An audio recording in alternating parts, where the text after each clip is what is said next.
할렐루야. 오늘 이 새벽에도 또 말씀과 기도로 하루를 시작하는 여러분 가운데 우리 주님의 크신 사랑과 은혜가 함께 하시기를 축복합니다. 우리 이 시간 다 같이 찬송하면서 우리 새벽 기도에 시작할 텐데요. 찬송가 151장, 우리 옛날 통합 찬송가는 138장입니다. 만왕의 왕 내 주께서 우리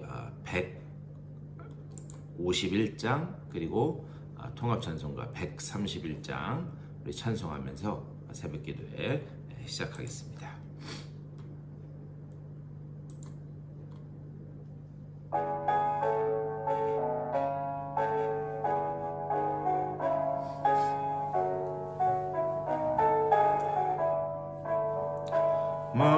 만왕의 왕 내 주께서 왜 고초당했나 이 벌레 같은 날 위해 그 보혈을 흘렸네. 십자가 내가 처음 볼 때에 나의 맘에 큰 고통 사라져. 오늘 믿고서 내 눈 밝았네. 참 내 기쁨 영원하도다. 주 십자가 못 박힘은 속죄함 아닌가. 그 긍휼함과 큰 은혜 말할 수 없도다. 십자가 내가 처음 볼 때에 나의 맘에 큰 고통 사라져. 오늘 믿고서 내 눈 밝았네. 참 내 기쁨 영원하도다.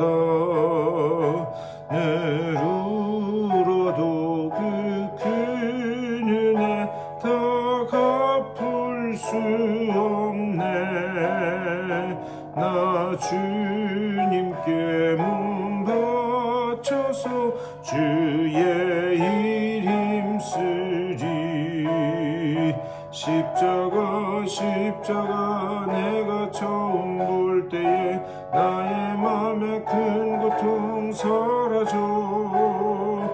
오늘 믿고서 내 눈 밝았네. 참 내 기쁨 영원하도다. 아멘. 우리 다 같이 기도하겠습니다. 우리 주님의 크신 사랑과 은혜를 감사드립니다. 오늘도 우리들에게 귀한 한 날 허락하여 주셔서 주님 안에서 찬양하며 기도하며 하루를 시작하게 하시니 감사를 드립니다. 우리가 지금 사순절의 기간을 보내고 있습니다.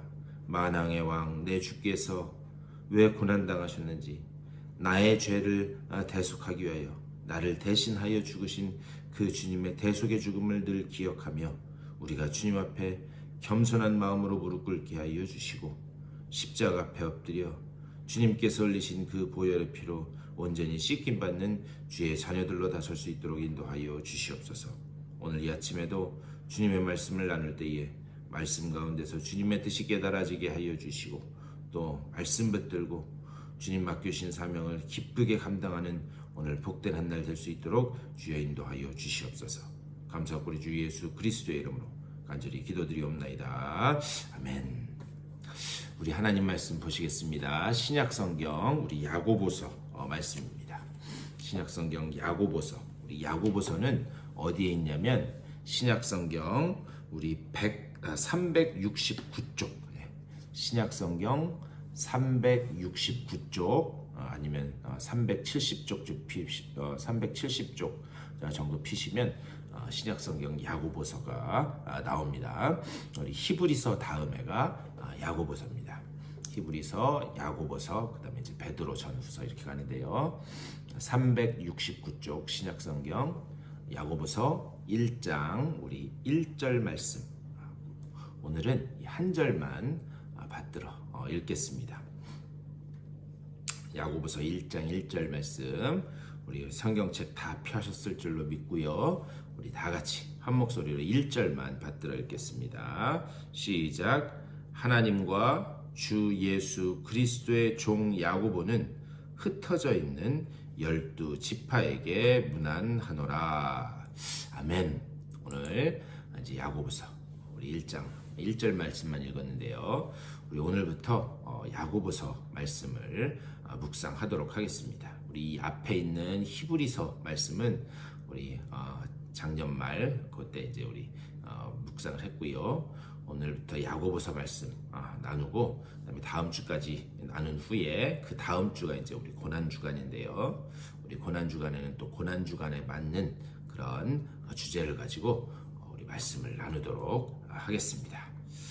우리 오늘 야고보서 첫날인데요. 우리 야고보서를 좀 잘 시작하면서 이 서론 부분을 잘 이해하면 앞으로 우리가 계속 나누게 될 이 야고보서의 그 내용을 또 그 야고보서를 통해서 하나님이 주시는 그 말씀을 잘 이해할 수 있습니다. 근데 이 야고보서는 역사적으로 이 논란이 많았던 그런 신약 성경의 책 중에 하나입니다. 이 기록은 다른 신약 성경의 책들보다 매우 이른 시대에 기록이 되었습니다. 그런데 나중에 이 성경이 만들어질 때에 가장 신약 성경 중에서 가장 마지막에 이 성경의 경전 안으로 들어온 것이 바로 이 야고보서 말씀입니다. 이 또한 종교 개혁을 했던 이 마틴 루터가 이 신약 성경 중에서 야고보서를 아주 폄하했어요. 그래서 지푸라기 서신이라고 부를 정도로 그렇게 폄하를 했습니다. 거기에는 이유가 있었어요. 왜 그런가? 이 마틴 루터의 이 종교 개혁을 하면서 외쳤던 구호가 뭐냐? 오직 의인은 믿음으로 말미암아 산다.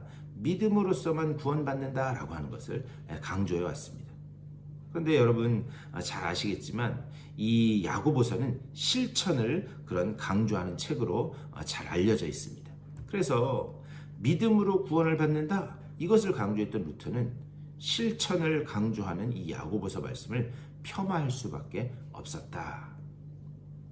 자, 이렇게 더 나아가서 야고보서가 이렇게 약간 다른 책보다 성경에 어떻게 다른 책보다 더 이주 복음이 있을 수 있겠냐마는 이 야고보서가 이렇게 다른 책들에 비해서 이렇게 폄하된 또 다른 이유가 있었습니다. 그것은 뭐냐? 그 기록한 저자가 누구인가 이것이 좀 불분명하다 이렇게 여겨졌기 때문입니다. 특별히 1절 말씀을 보면 1절에 우리 다시 한번 읽어보면요. 하나님과 주 예수 그리스도의 종 야고보는 흩어져 있는 12지파에게 문안한다 이렇게 되어 있어요. 이 야고보서가 이 야고보라고 하는 사람에 의해서 기록되었다. 이것은 1절 말씀만 봐도 분명한 것을 알 수 있어요. 문제는 뭐냐? 이 성경에 나오는 이 야고보가 여러 명 있습니다. 특별히 4명의 야고보가 있는데 알페오의 아들 야고보도 있고 세베대의 아들 야고보도 있고 유다의 아버지인 야고보도 있고 또 예수님의 동생인 야고보도 있습니다. 이 여러 명의 야고보가 있는데 과연 그 중에 어떤 야고보가 이 야고보서를 기록했나? 그것을 잘 알 수 없었습니다. 그래서 이 야고보서가 이 마틴 루터에 의해서 폄하됐던 것을 알 수 있습니다. 또 그 내용적으로도 보면 이 야고보서를 이렇게 잘 읽어보면 무슨 특별한 교리가 담겨 있는 것 같지도 않아요. 아니면 어떤 그런 중요한 신학적인 이슈가 담겨 있는 것 같지도 않습니다. 그냥 야고보서에서는 삶, 실천, 행동 이것을 강조하는 것처럼 그렇게 여겨졌습니다. 그래서 많은 기독교인들이 야고보서를 흔히 그렇게 생각해요. 야고보서는 실천을 강조하고 행동을 강조하는 책이다. 보통 그렇게 이해하고 있습니다. 그런데 이 야고보서를 우리가 잘 하나하나 들여다보면 그 삶 속에서 실천, 행동을 강조하는 것은 맞아요. 그런데 진짜 이 야고보서의 목적은 어디에 있었는가? 바른 순종, 거기에 이 야고보서의 핵심이 있다라는 것을 놓쳐서는 안 됩니다. 무조건 행하라. 그것을 말씀하는 게 아니에요. 무조건 행하는 것이 아니라 바르게 순종하자. 그것이 야고보서의 참 내용이다. 그런데 이 야고보서에서 이것을 강조하는 이유가 있습니다. 그 이유는 무엇인가? 이 말씀을 처음 받아든 그 성도들의 상황 때문이었어요. 자, 그 상황들이 어떤가는 이제 야고보서를 들어가서 하나하나 보면서 다시 설명드리기로 하겠습니다. 오늘은 첫 시간이라서 이 서론적인 부분을 지금 말씀드리는데요. 자, 야고보서의 주제는 무엇인가?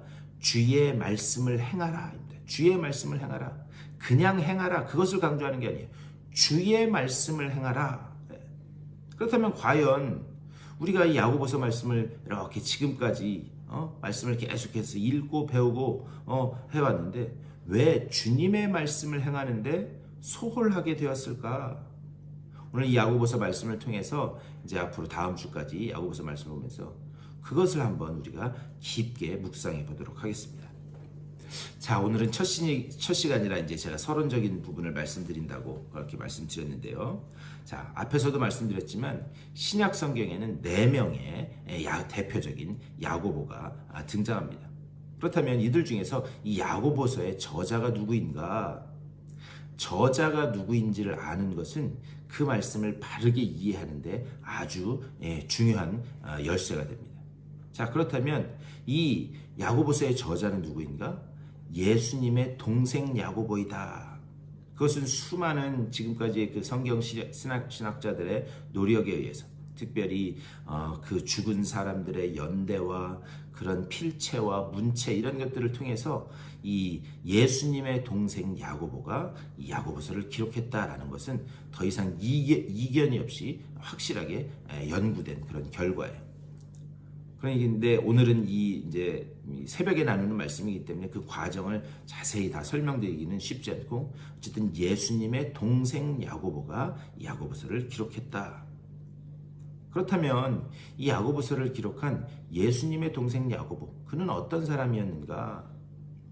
요한복음 7장 1절 그 이하를 보면요, 오늘 한번 읽어보셨으면 좋겠어요. 요한복음 7장 1절에서 8절까지 쭉 읽어보면 예수님의 그 예수님의 동생들은 처음에 예수님을 믿지 않았다라고 그렇게 기록되어 있어요. 특별히 요한복음 7장 5절에서 그 동생들이 믿지 아니했다 이렇게 기록되어 있습니다.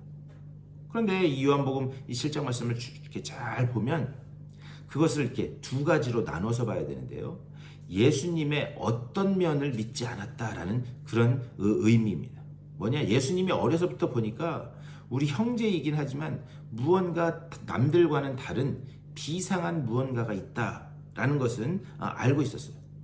하지만 그 동생들은 예수님을 구약의 그 예언된 메시아로, 그래서 이 땅에 오셔서 우리 죄를 대속하고 죽어야 되는 분이다, 그것을 믿지 못했다라는 것을 볼 수 있습니다. 그렇다면 이렇게 구약의 메시아로 예언된 분이 바로 나의 형제인 예수님입니다. 이것을 믿지 못했던 그 야고보가 언제 이렇게 달라지게, 이 말씀을, 신약 성경 말씀을 기록할 만큼 언제 이렇게 달라지게 되었는가? 성경에는요, 그 힌트를 살짝 남겨놓고 있습니다. 여러분, 고린도전서 15장 그 3절 이하 말씀을 보면 사도 바울이 거기에서 뭐라고 기록하고 있는가? 예수께서 성경대로 부활하셨다라고 그렇게 말씀하고 있어요. 자, 그런데 이 사도 바울이 신약 성경을 기록할 그 당시에는 아직 신약 성경이 완성이 되지 않았을 때입니다. 결국 여기에서 말하는 성경대로 부활하셨다라고 할 때 그 성경은 구약 성경을 말씀하는 거예요. 구약 성경의 핵심적인 내용이 무엇인가? 예수께서 오실 것이다. 메시아께서 오실 것이다. 그 오실 메시아에 대한 그런 말씀이에요. 그런데 그 말씀대로 예수께서 부활하셨다. 그리고 난 다음에 고린도전서의 15장 5절 이하를 보면은 맨 먼저 부활하신 주님께서 게바에게 보이셨고 사도들 12제자들에게 보이셨고 또 500의 형제들에게 보이셨다라고 이렇게 쭉 말씀하고 있어요. 근데 특별히 이 고린도전서 15장 7절 말씀해 보면 야고보에게도 보이셨다라고 그렇게 말씀하고 있어요. 그 야고보가 누군가? 바로 예수님의 동생 야고보였어요. 처음에 그는 예수님이 누구인지를, 자신의 형인 예수님이 누구인지를 믿지 않았어요. 그런데 부활하신 주님과 만남으로 인해서 그의 삶이 변화되는, 결국 그의 변화의 모멘텀은 어디서부터 시작되는가? 부활하신 주님을 목격하는 순간 그의 삶이 변화되기 시작했다. 이것은 단순히 야고보뿐만이 아니라 초대교회의 많은 예수님을 따르던 제자들부터 시작해서 많은 그 무리들이 부활하신 주님을 목격하면서 변화되기 시작했다라는 것을 알 수 있어요. 결국 이 야고보는 어떻게 되는가? 예루살렘 교회의 초대 감독, 우리를 쉽게 이야기하자면 담임 목사님이 되죠. 그리고 그는 일평생 주님께 헌신하다가 이 초대교회의 역사 기록을 보면 나중에 그가 돌에 맞아 순교하게 되었다라고 그렇게 기록되어 있습니다. 자, 그렇다면 이것을 기억하면서 오늘 야고보서의 문을 여는 1장 1절 말씀을 다시 한번 보셨으면 좋겠어요. 거기 이렇게 기록되어 있습니다.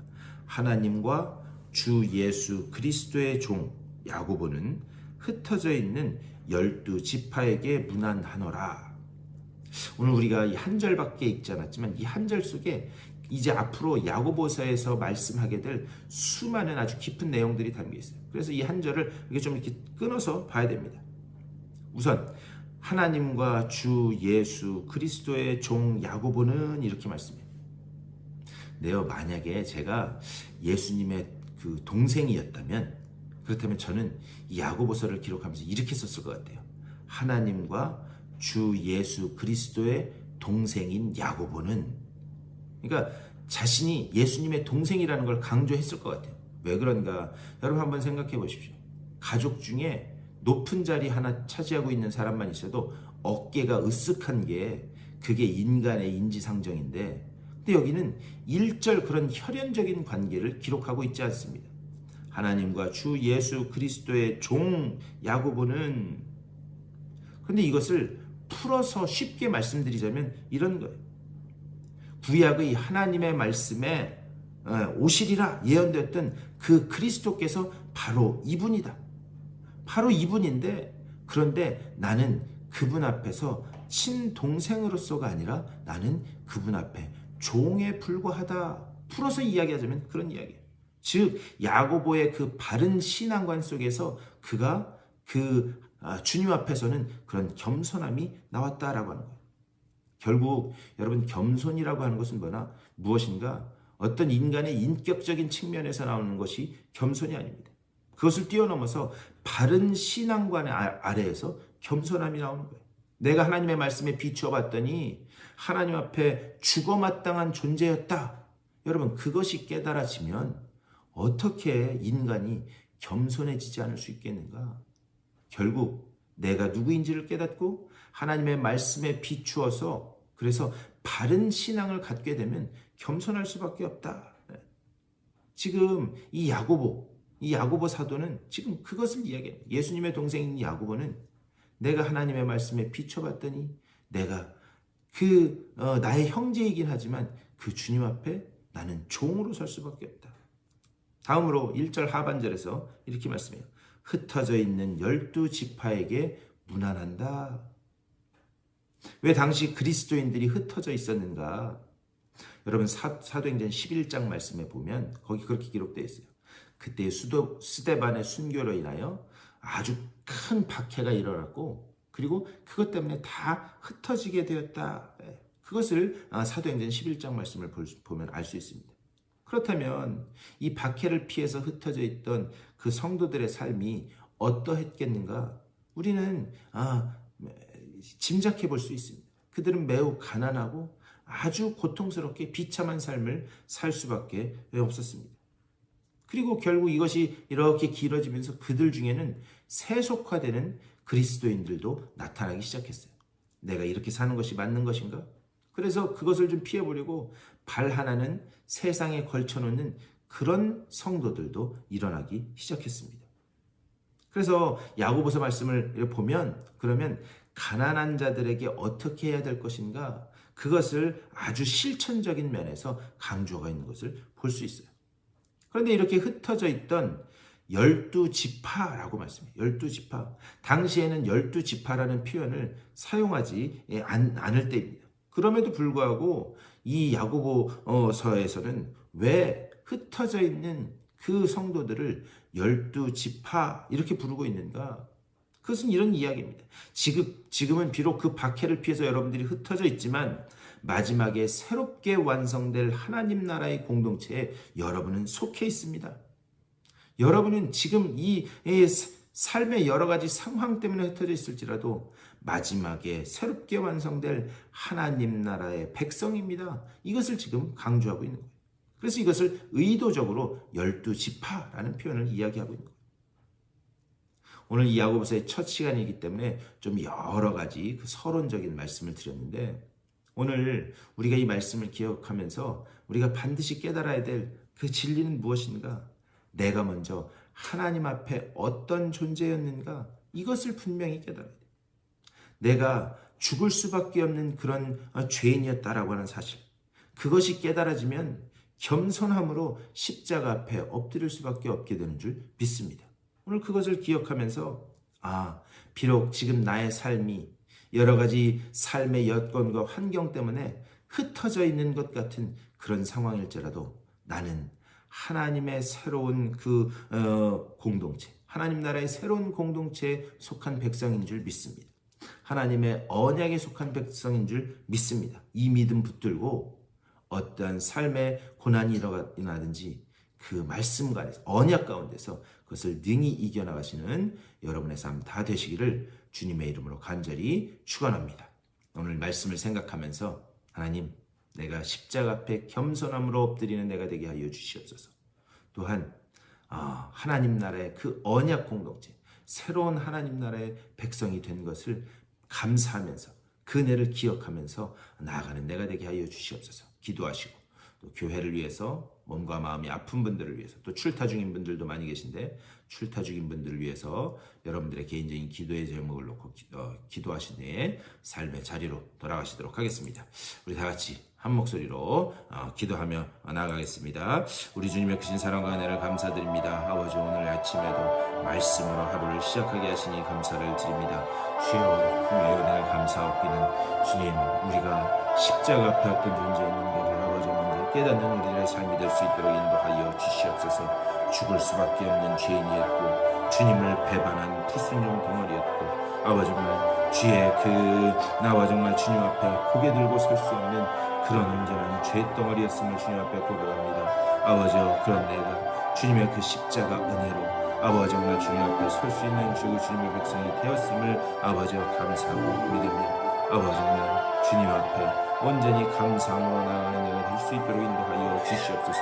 내 자신을 되돌아보며 아버지 정말 내가 십자가 앞에 어떤 존재였는지, 아버지여 내가 정말 하나님 말씀 가운데서 어떻게 선 존재였는지 아버지 그것을 기억하면서 아버지 주님 앞에 겸손함으로 나아가게 하여 주시고, 주님께서 내게 말씀하실 때에 아버지여 내가 어떤 모습으로 주님 앞에 서야 될 건지, 십자가 앞에 서야 할 건지를 늘 기억하며 나아가는 내가 될 수 있도록 주여 아버지 붙잡아 주님도 하여 주시옵소서. 아버지 정말 우리 교회를 주님께서 붙잡아 주시고 아버지 정말 우리 교회가 주님의 그 말씀 안에서 아버지 언약의 공동체가 되었음을 기억하면서 아버지 우리가 언약으로 부름받았음을 기억하며 아버지 머리 되신 주님만을 바라보고 아버지 그 머리 되신 그 주님께서 우리에게 말씀하실 때에 순종하며 나가는 온전한 주님의 지체로들로 다 설 수 있도록 주여 인도하여 주시옵소서. 우리가 거룩하게 부름받은 지체되었음을 아버지여 기억하고 아버지여 같이 손잡고 주님께서 우리를 부르실 때에 아버지 정말 부르시는 그 길에 아버지 정말 순종하며 나가는 아버지여 복된 교회, 아버지여 말씀의 공동체, 은혜의 공동체로 설 수 있도록 주여 아버지를 붙잡아 주시고 인도하여 주시옵소서. 아버지여 주님의 몸된 교회에 속한 아버지여 여러 가지 지체들 몸과 마음의 아버지의 열악함으로 인하여 슬픔과 고통 가운데 있는 이들이 있습니다. 아버지여 그들을 불쌍히 여겨주시고 아버지여 그들 가운데 주여 치유의 광선을 비춰주시고 은혜의 빛을 비춰주시사 아버지여 그 모든 질병과 아버지여 고통 가운데서 주님 주시는 평안으로 온전히 채워지는 귀한 역사가 나타나게 하여 주시옵소서. 쉴타 중에 있는 분들도 주님 눈동자처럼 지키시고 아버지 오늘 하루도 기도를 시작하는 주님의 귀한 백성들 아버지 주님 주시는 평안과 위로 주님 주시는 그 놀라운 은혜로 아버지여 채워지는 귀한 아버지 한 날 되게 하여 주시고 기도하는 처소에 주님 찾아가시사 주님께서 온전히 주시는 그 믿음으로 오늘을 힘차게 이겨나가는 저들의 삶이 될 수 있도록 주여 주님께서 붙잡아 주시고 주님도 하여 주시옵소서.